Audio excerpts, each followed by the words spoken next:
ভাবুন তো, একটা পাখি প্রতিদিন হাজার হাজার বার গাছের গায়ে মাথা দিয়ে আঘাত করছে। গতিবেগ ঘন্টায় প্রায় ২০ থেকে ২৫ কিলোমিটার, তবুও তার মাথা ঘোরে না, ব্রেন ক্ষতিগ্রস্ত হয় না। এই অবিশ্বাস্য পাখিটির নাম কাঠঠোকরা। কাঠঠোকরা পৃথিবীর প্রায় সব মহাদেশেই পাওয়া যায়, শুধু অস্ট্রেলিয়া ও অ্যান্টার্কটিকা বাদে। বিশ্বে প্রায় ২০০রও বেশি প্রজাতি রয়েছে। আমাদের বাংলাদেশেও কয়েক ধরনের কাঠঠোকরা দেখা যায়, বিশেষ করে বনাঞ্চল ও গ্রামীণ গাছপালায়। কাঠঠোকরার মাথায় আছে এক ধরনের শক অ্যাবজর্বিং সিস্টেম। এর খুলির হাড় স্পঞ্জের মতো নরম গঠনের, যা আঘাতের চাপ শোষণ করে।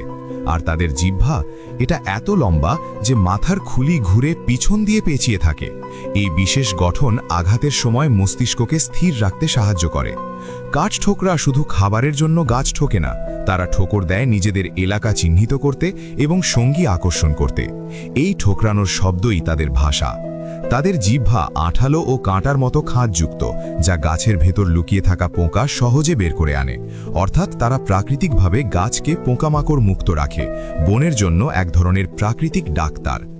আরও অবাক করার মতো বিষয়, কাঠঠোকরার পায়ের আঙুল ৪টি, যার ২টি সামনে ও ২টি পেছনে। একে বলে জাইগোড্যাকটাইল ফিট। এই গঠন তাদের গাছের গায়ে উলম্বভাবে শক্ত করে আঁকড়ে থাকতে সাহায্য করে। তাদের শক্ত লেজও শুধু সৌন্দর্যের জন্য নয়, এটা গাছের গায়ে ঠ্যাস দিয়ে ভারসাম্য রক্ষা করে, যেন একটা ট্রাইপডের মতো কাজ করে। কাঠঠোকরা প্রতি সেকেন্ডে প্রায় ২০ বার পর্যন্ত ঠোকর দিতে পারে। মানুষ যদি একই কাজ করত, আমাদের মস্তিষ্ক মারাত্মকভাবে ক্ষতিগ্রস্ত হতো। সবশেষে একটা গুরুত্বপূর্ণ দিক, পুরনো গাছে যে গর্ত তারা তৈরি করে, পরে সেই গর্তে বাসা বানায় অন্য পাখি ও প্রাণী। মানে কাঠঠোকরা শুধু নিজের জন্য নয়, পুরো বন ইকোসিস্টেমের জন্য কাজ করে।